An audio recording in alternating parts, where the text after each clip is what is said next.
आज की चर्चा में आपका स्वागत है। हमारे सामने अंग्रेजी के कुछ बहुत ही दिलचस्प मुहावरे हैं, नंबर 51 से 60 तक। जी। और हमारा मकसद सिर्फ इनका मतलब जानना नहीं है, बल्कि इन्हें कहानियों और तस्वीरों के जरिए हमेशा के लिए याद कर लेना है। बिल्कुल, तो चलिए इस विश्लेषण को शुरू करते हैं। तो पहला मुहावरा है नंबर 51, अ हॉर्नेट्स नेस्ट। इसका सीधा सा मतलब है एक अप्रिय स्थिति। अप्रिय से भी ज्यादा मैं कहूंगा एक बहुत खतरनाक स्थिति। खतरनाक? हाँ। कैसे? आप कल्पना कीजिए कि आप एक शांत बगीचे में हैं और अचानक आप एक ततैया के छत्ते में पत्थर मार देते हैं, अब क्या होगा? अरे सब तहस नहस हो जाएगा। सैकड़ों गुस्साई ततैया हमला कर देंगी। बिल्कुल, यही है अ हॉर्नेट्स नेस्ट को छेड़ना। मतलब एक ऐसी मुश्किल या विवाद को छेड़ना जिससे सब कुछ बिगड़ जाए और लोग आप पर एक तरह से हमलावर हो जाएं। अच्छा, तो शब्दों को देखें तो हॉर्नेट मतलब ततैया और नेस्ट मतलब छत्ता। हाँ, ततैया का छत्ता, जो हमेशा ही एक एक खतरनाक और अप्रिय जगह होती है। किताब में इसकी परिभाषा दी है, अन अनप्लेजेंट, डिफिकल्ट और ट्रबलसम सिचुएशन, और साथ में रेजिंग कंट्रोवर्सी भी। हाँ, यहाँ अनप्लेजेंट और ट्रबलसम शब्द बहुत जरूरी हैं। ये सिर्फ एक मुश्किल नहीं है, बल्कि एक ऐसी सिचुएशन है जिससे विवाद मतलब कंट्रोवर्सी खड़ा हो जाता है। और हालात काबू से बाहर हो जाते हैं। बिल्कुल, ठीक उन ततैयों के हमले की तरह। तो याद रखने के लिए, ततैया का छत्ता मतलब मुसीबतों का घर। सही है। किसी विवाद को छेड़ना मतलब स्टरिंग अप अ हॉर्नेट्स नेस्ट। बहुत बढ़िया। अब अगला है नंबर 52, अ हॉट पोटैटो। इसका मतलब है एक विवादास्पद मुद्दा। हाँ, और ये पिछले वाले से जुड़ा हुआ है ना? कैसे? जब आप हॉर्नेट्स नेस्ट छेड़ते हैं तो जो मुद्दा उठता है वो अक्सर अ हॉट पोटैटो बन जाता है। अच्छा। सोचिए किसी ने आपको आग से निकला हुआ एक बहुत गर्म आलू पकड़ा दिया है। आप उसे हाथ में रख नहीं सकते क्योंकि वो जल रहा है, और फेंक भी नहीं सकते। आप तो बस उसे जल्दी से किसी और को पकड़ाना चाहेंगे। यही हॉट पोटैटो ऐसा ही मुद्दा होता है जिसे कोई संभालना नहीं चाहता। तो हॉट मतलब गरम और पोटैटो मतलब आलू। गरम आलू जिसे हाथ में रखना मुश्किल है। बिल्कुल, परिभाषा भी यही कहती है, a controversial issue situation that is difficult to deal with. यहाँ मुख्य शब्द हैं कंट्रोवर्शियल और डिफिकल्ट टू डील विद। मतलब जिससे निपटना मुश्किल हो। हाँ, ये एक ऐसा मुद्दा है जिस पर लोगों की राय बटी हुई है और कोई भी इसकी जिम्मेदारी नहीं लेना चाहता। सब इसे एक दूसरे पर टालते हैं। बिल्कुल, उस गरम आलू की तरह। तो ट्रिक है, गरम आलू इज इक्वल टू ऐसा मुद्दा जिसे कोई छूना नहीं चाहता। एकदम सही। चलिए नंबर 53 पर आते हैं, अ हाउस ऑफ कार्ड्स। इसका मतलब है ताश का घर, यानी एक बहुत ही नाजुक या अस्थिर योजना। इसकी तस्वीर तो हम सब ने देखी है।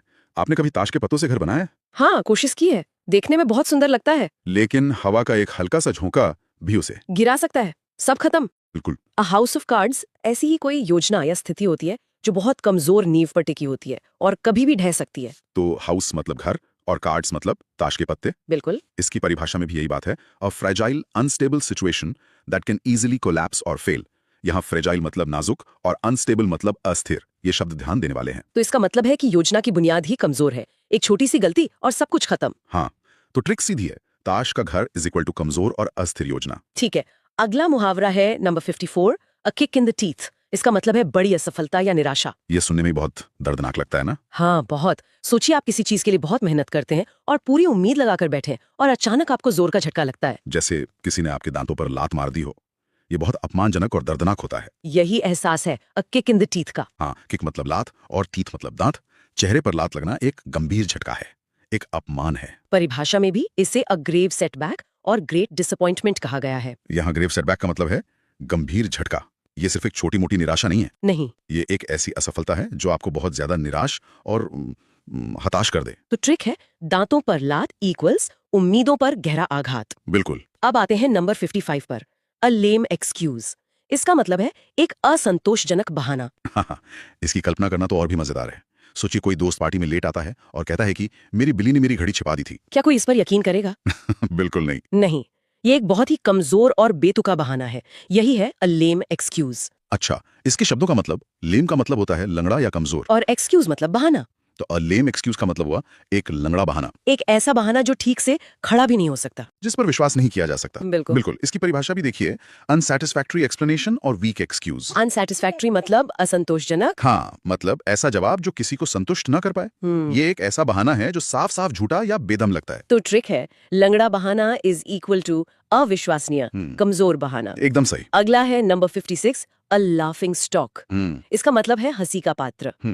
सोचिए किसी ने स्टेज पर कोई मूर्खतापूर्ण हरकत कर दी और अब पूरी भीड़ उस पर हंस रही है। ओह, बहुत बुरा लगता है। वो व्यक्ति सबके लिए लाफिंग स्टॉक बन गया है, यानी एक ऐसी चीज या व्यक्ति जिसका मजाक उड़ाया जाए। शब्दों में लाफिंग मतलब हंसना और स्टॉक का पुराना मतलब होता है वस्तु या पात्र। तो हंसी की वस्तु। बिल्कुल, परिभाषा है एन ऑब्जेक्ट ऑफ लाफ्टर और एन ऑब्जेक्ट ऑफ रिडिक्यूल।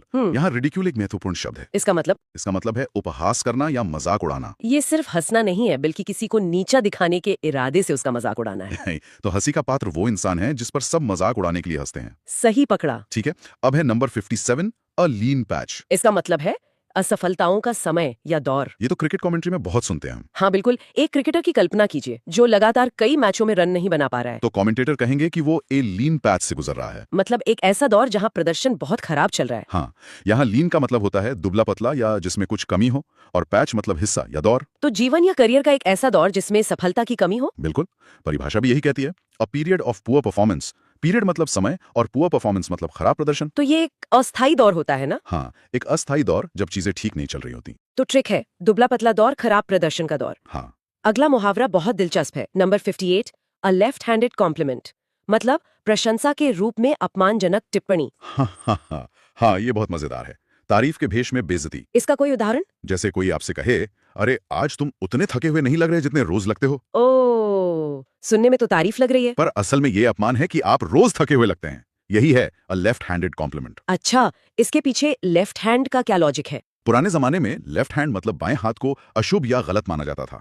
तो लेफ्ट हैंडेड का मतलब हुआ अजीब या सच्चा नहीं। और कॉम्प्लीमेंट मतलब तारीफ। हाँ। तो एक झूठी या उल्टी तारीफ। बिल्कुल, परिभाषा में भी यही लिखा है, एन एम्बिगुअस कॉम्प्लीमेंट और insulting remark appearing as praise. Ambiguous का मतलब है अस्पष्ट, जिसके दो मतलब हो। हाँ, तो ये एक ऐसी तारीफ है जिसके पीछे अपमान छिपा होता है। सही, ये सीधी नहीं बल्कि घुमा फिरा कर की गई बेइज्जती है। तो ट्रिक ये हुई, उल्टे हाथ से तारीफ इक्वल्स तारीफ के भेष में बेइज्जती। शानदार। नंबर 59 है, अ leopard can't change it's spots. इसका हिंदी में करीबी मुहावरा है, कुत्ते की पूंछ टेढ़ी की टेढ़ी।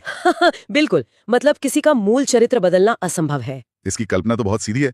क्या एक तेंदुआ मतलब लेपर्ड कभी अपने शरीर पर बने धब्बे मतलब स्पॉट्स बदल सकता है? नहीं, कभी नहीं, वो तो उसकी पहचान है। तो इसी तरह कुछ लोगों का स्वभाव या आदतें इतनी पक्की होती हैं कि वो उन्हें कभी नहीं बदल सकते। हाँ, तेंदुआ अपने धब्बे नहीं बदल सकता और कुछ इंसान अपनी आदतें नहीं। परिभाषा भी सीधी है, it is impossible for one to change one's character. ये अक्सर किसी की बुरी आदतों के लिए इस्तेमाल होता है ना। हाँ, ज्यादातर ये दिखाने के लिए कि वो इंसान कभी नहीं सुधरेगा, चाहे वो कितने भी वादे कर ले। तो ट्रिक है, तेंदुए के धब्बे, इंसान का पक्का स्वभाव, दोनों नहीं बदल सकते। बिल्कुल। और आज का आखिरी मुहावरा है number 60, a little bird told me.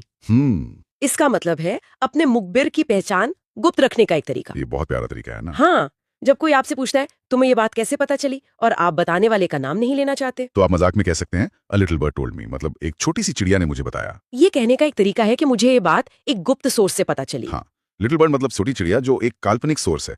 परिभाषा भी यही कहती है, to keep the identity of informant secret. Informant मतलब सूचना देने वाला। सही। ये मुहावरा तब इस्तेमाल होता है जब आप ये तो बताना चाहते हैं कि आपको कुछ पता है, लेकिन ये नहीं बताना चाहते कि किसने बताया। तो इसकी ट्रिक है, छोटी चिड़िया इक्वल्स टू एक गुप्त सूचना देने वाला। बिल्कुल। तो आज हमने जो ये मुहावरे देखे, वे सिर्फ भाषा का हिस्सा नहीं है। नहीं, बिल्कुल नहीं। वे दिखाते हैं कि इंसान मुश्किलों, धोखे और स्वभाव को कैसे जानवरों जैसे तेंदुआ, ततैया या फिर चीजों से जोड़ता है, जैसे गरम आलू, ताश का घर। और एक्शन से भी, जैसे दांतों पर लात मारना। ये सब तस्वीरें हैं जिनसे हम दुनिया को समझते हैं। और इसी सोच के साथ हम अपने श्रोताओं के लिए एक सवाल छोड़ना चाहेंगे। जरूर। सोचिए, अगर आज के डिजिटल युग की किसी स्थिति, जैसे ऑनलाइन ट्रोलिंग या वायरल हो जाने के लिए एक नया मुहावरा बनाना हो, तो वो क्या होगा? बहुत दिलचस्प सवाल है। आपकी छोटी सी चिड़िया क्या मुहावरा